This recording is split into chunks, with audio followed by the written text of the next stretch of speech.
안녕하세요. 김신철 변호사입니다. 개회생 사건은 작년에 전면 전자소송화가 됐죠. 그래서 전국 어느 지역이든 무관하게 어디서나 개회생 사건을 관할법원에 제출할 수가 있게 됐는데요. 이 전자소송 시스템은 서면과 증빙자료를 전부 컴퓨터 파일로 만들어서 전자소송법원 홈페이지에 올리면 서면 제출로 간주되죠.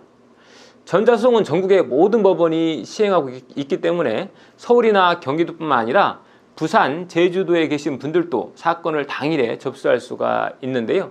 전자소송의 장점은 일반 종이서면으로 사건을 접수하는 것보다 굉장히 빠르게 처리된다는 그런 장점이 있고요. 또 장소에 관계없이 전국 어디의 사건도 처리할 수 있다는 그런 장점이 있죠.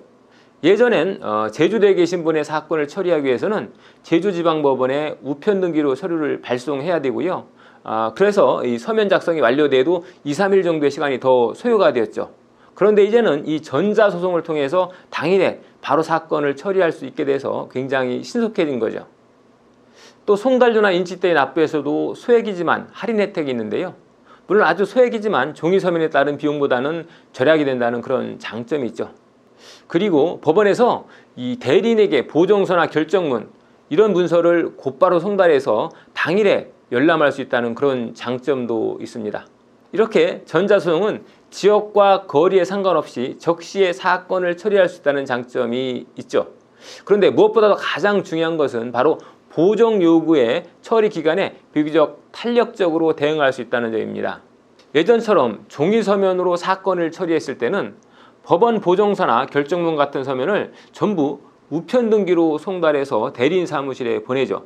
그러면 법원에서 발송한 날로부터 하루 이틀이면 무조건 대리인에게 서면이 송달이 되는데요. 하지만 전자소송의 경우에는 법원에서 사건을 대리인에게 컴퓨터 파일로 전송하죠. 그래서 그 서면의 열람을 필요에 따라서 늦추거나 당길 수 있다는 거죠. 예를 들어 보정서류 준비를 하는데 시간이 다소 촉박하다라고 하면 법원이 전자송달한 날을 기준으로 최대 일주일까지 열람 시기를 대리인 사무소에서 늦출 수가 있다는 거죠. 전자소송에서 문서의 열람은 우편 송달로 간주되기 때문에 통상 송달일로부터 14일 이내에 처리해야 하는 보정기한을 조금 더 탄력적으로 느리거나 줄이면서 운용할 수가 있다는 거죠. 그런데 이때도 기억하실 것이 있는데요. 법률 대리인에게 사건을 맡길 때는 대리인 사무실과 의뢰인 간의 연락이 잘 유지돼야 한다는 거죠. 보정명령은 서류 제출 기일이 정해져 있기 때문에 제때에 보정 조치를 해주지 않으면 사건이 기각되겠죠. 그런데 보정기일은 계속 흘러가는데 의뢰인과 연락이 되지 않으면 대리인은 보정 조치를 해드릴 수가 없죠. 그래서 최소한 사건이 종결되기 전까지는 항상 법률사무소와 연락이 잘 유지되고 있어야 한다는 거죠.